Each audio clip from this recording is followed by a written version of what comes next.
Forward soon. Are you expecting a white Christmas or not?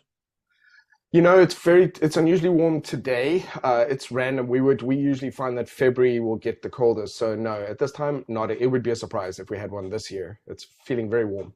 Yeah. Yep. Okay. Unseasonal. I'm not going to go into that because that's got all sorts of dramas around climate change and what we've Yeah. done to produce it. And oh, please Awesome. don't mention it. You shouldn't have gone there, Adam. Mate. 2023. Um, Interesting year. We've had an interesting week last week with a lot of volatility around a whole stack of announcements, including central banks, etc., etc. Yeah. How are you standing? What are you looking for short term and 2024? So What's it? yeah. So it's possible that we could be, and this is very premature to say this. I'm aware of this, but we could be entering a sort of a golden era for the markets. We could be I'm very bullish at the moment. Although the media is obviously very pessimistic about everything, and you always get, you'll get a JP Morgan Twitter thing saying they expect the market to crash this year, and then it didn't happen this year. They expect it to happen next year. We've had a really good correction in the markets. They're looking, even the UK, the FTSE is sitting at all-time highs. So I'm quite optimistic with the markets, and I expect us to get some really good trends next year. We've had a good correction. I think there's going to be a lot of technical opportunities if the markets are trending really well. So for me, certainly for Q1, it probably makes more sense to break the year down into quarters, and then have a look at things from that perspective. That Q1 should provide us with some really good, strong trends. The problem is, of course, when you look at the indices, for example, the Dow or the S&P, they move really quickly. So sometimes they could trend for 2-3 weeks before they have a very small pullback, and then they keep going.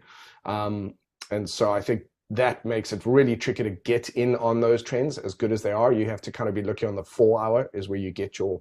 I suppose if I share my screen, I can kind of support this Yeah, with stuff, if that's right. absolutely, mate. Nothing like imagery and proof of There point. we go. So yeah, and it's interesting because there's always yeah.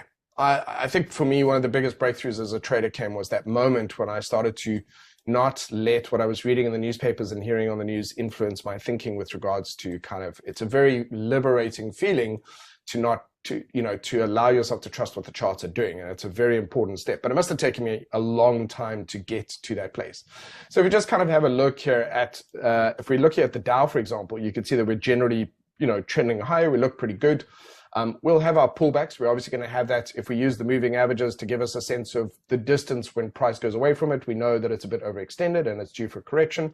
And also we could get a sense of where the pullbacks will sort of come to. So we've headed away for now. So we're going to need if I just kind of draw a line in that general direction, we know that we're going to probably have to get a pullback somewhere into this area later on. That puts us in around about, if we get it at that point in time. Oh, by the way, I'm going to apologize ahead of time if I sneeze. I don't want anyone to take offense at that. I can feel myself. There's a sneeze coming, and typically it's because I've got sunlight in my eyes. Oof. Anyway, Or so is that I'm a expecting. bourbon hiccup, isn't Yeah, exactly. So then I'm expecting, we'll have those kind of pullbacks. And so it's a catch-22. It's kind of wanting to take advantage of these beautiful trends. But you can see, look at this, at the speed at which they move, you really don't get a very clear pullback, because the only way you can kind of get into a trend is on a pullback or a breakout. And so we get a very kind of small one. And if you want to get on that, the beauty of these trends, ladies and gentlemen, the beauty of these trends is that they're, relatively speaking, they're quite safe in terms of probabilities. If we're in a bull market and the market's behaving, we get really strong sustained trends. And if we can get a good entry with, like you said, we were talking about stop loss placements earlier.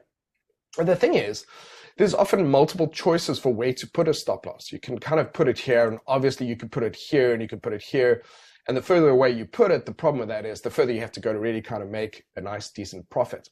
And so your goal, and this is the same for every person, as you progress in your journey as a trader, your goal is almost always to see how close you can bring your stop loss within reason without exposing it unnecessarily to getting stopped out. So there's usually one or two places that are actually acceptable stop loss placements. But it's a really tricky thing. So you were talking about that earlier.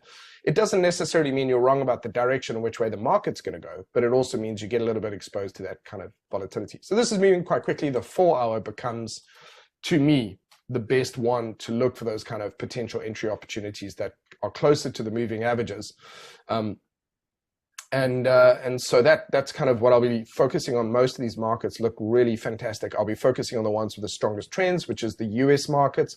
But I'm seeing some of the stuff happening. And look at that. This is the DAX. The DAX has also been enjoying, incredibly strong moves.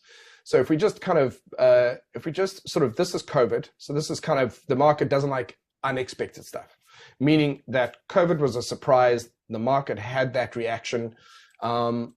This was expected, and the reason why is because we had those interest rates hikes, which then led to, that led to a bit of an exit from institutions, kind of offloading, because a lot of big institutions borrow money, especially COVID money with low interest rates. They can put it into the stock market. They can borrow several hundred million, put it in the market, make good money on it. But as soon as the interest rate increases, they will usually want to take some of that profit, because they're going to have to start paying greater interest on the loan. And then that often creates a bit of an exit, and then that cause and effect, you get a bit of a correction. And then the market starts panicking, and you get this whole thing happening. So markets sort of calm down now. We've had that beautiful correction. If you measure that as a fib retracement, it's a 50 fib at least on the DAX, that's a 50 fib correction, which is really nice. And now we've had that nice little move up. And actually, if you measure the next move that we've done here, we've already had a really nice 38,382 pullback on this one. So we're getting very nice, healthy pullbacks, and we're looking very, very good. And that's going to obviously continue to happen. But yeah, so this all looks really good, and we need some nice pullbacks here. So the DAX is looking good. Let's look at the Australia, the ASX. This one's been going very bullishly. So again, it moves too fast for you to be able to get in on the daily, I think. The 4-hour looks really good. So here we could see potentially where, let's just say, for example, this is going to do a bit of a correction. So let's just measure from the top to the bottom. Gives us a couple of levels. I'm also going to do another one from here. So the reason I'm doing this is to see if there's any overlap. So we get a 382 and a 236 here, and a 382 and a 618 here. So that usually means that we've got the potential for either of those to be pullbacks for those areas, would be the more likely of the bunch. So now if we kind of go and have a look at the 4-hour, we can see where the market is potentially likely to pull back. And so that just kind of gives me a sense of areas to watch out for. So that looks pretty decent, and I think we'll probably get a pullback into the 7,300 area. So that looks fantastic. The HK. So HK is very interesting to me as well. We've had this downtrend which has started to turn around. So now we've actually, for at least in the 4-hourly, we've shifted into an uptrend. Oh, and also what I was going to say is I'm actually the same. I'm with Lenker. In my experience, there's really very little benefit to actually trading over the holiday period. I get way more personally from it if I just disengage. I read books about trading, or I kind of maybe skill up a bit, or I do some back testing. But I don't actively look for income earning opportunities during the holiday. Most of the big fish are away on their yachts and on holiday, and the big institutions aren't really doing much, certainly not in London. They're all gone already. And they'll only be back in the first week of Jan. So the volume just kind of drops right down, and the trends sort of tend to vanish. But these are the things that are on my watch list, which I think might kick off out the gate, as soon as we get back in the New Year's, looking for these kind of pullbacks. So in this particular case, if I just annotate this, looking for a really nice setup over there on the Hang Seng. These are the kind of relatively easy stuff. The reason I say that is because I've seen this type of behavior so often that my confidence in this being a high probability opportunity is relatively high. So for me, this is an obvious kind of setup.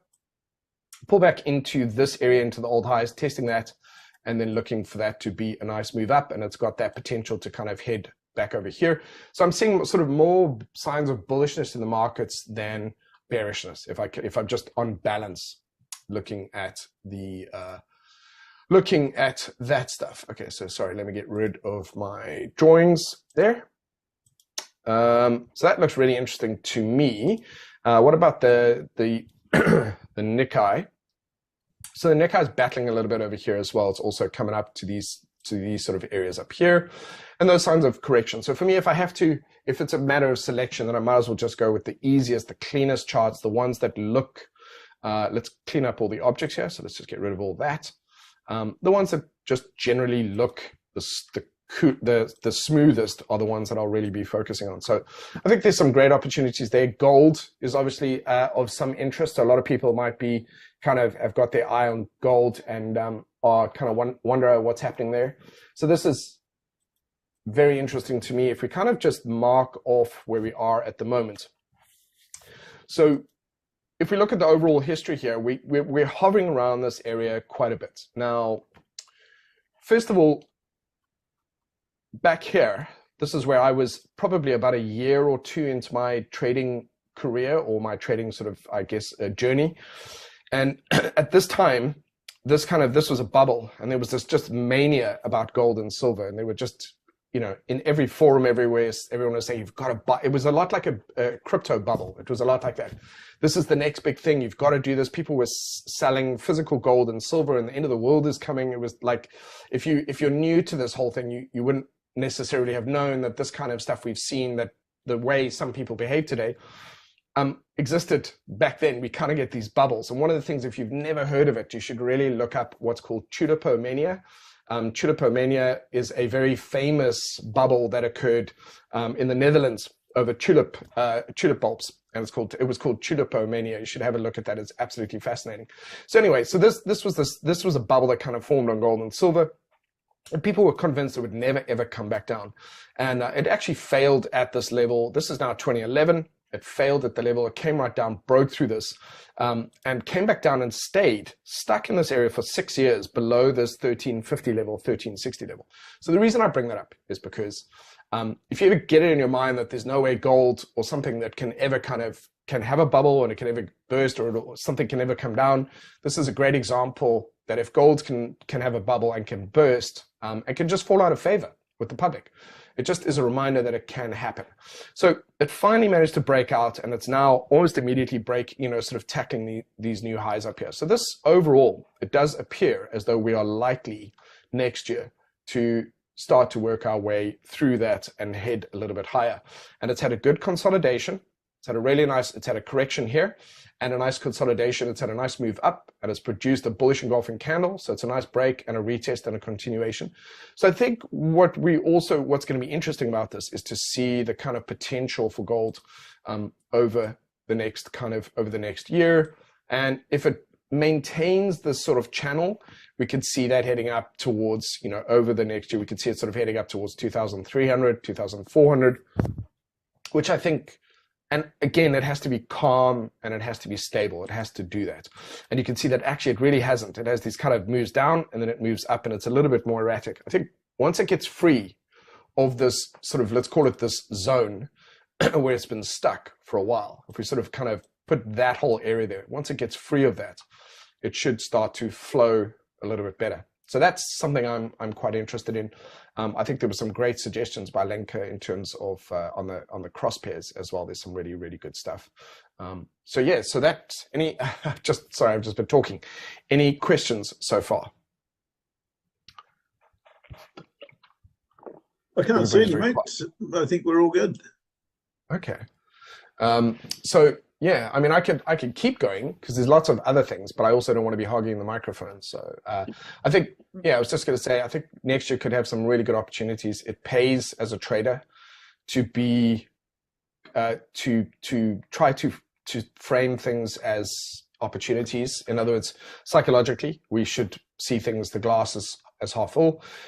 Because obviously our mindset impacts our ability to see opportunities. If we're very negative and we never think there's anything ever happens, we're not going to see opportunities when they're right in front of us. So mindset is obviously very important. So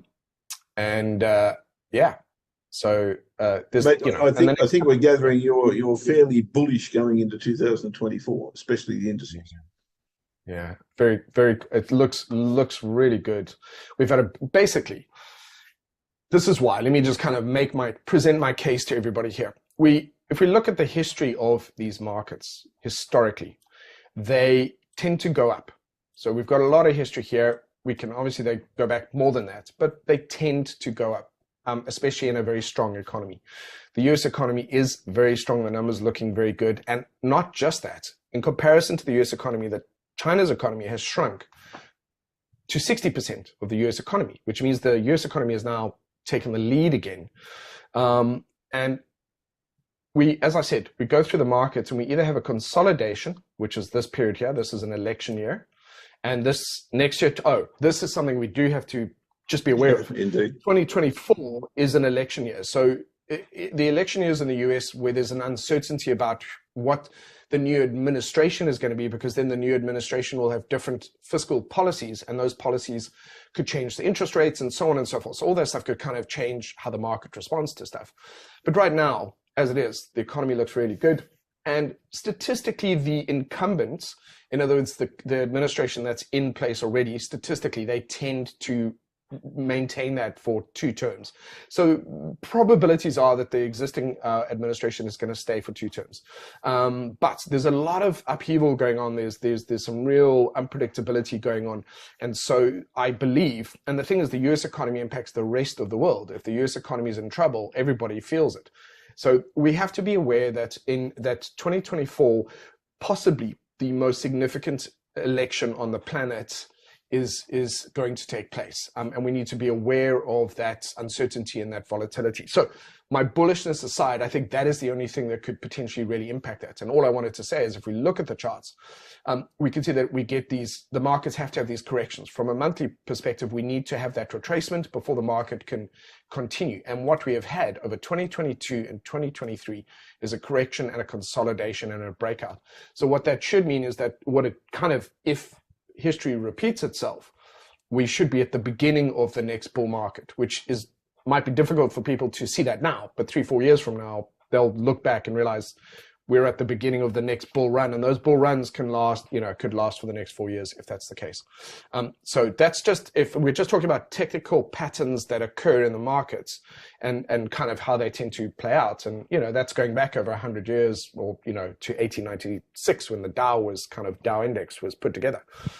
So based off that, from technicals, that is what the market is implying that it is looking to do. So if it does that, and obviously we'll know as each month unfolds, we'll know that. But, there's a lot of, the media has been just shockingly bad at reporting the data. It's just bizarre. So like record low unemployment,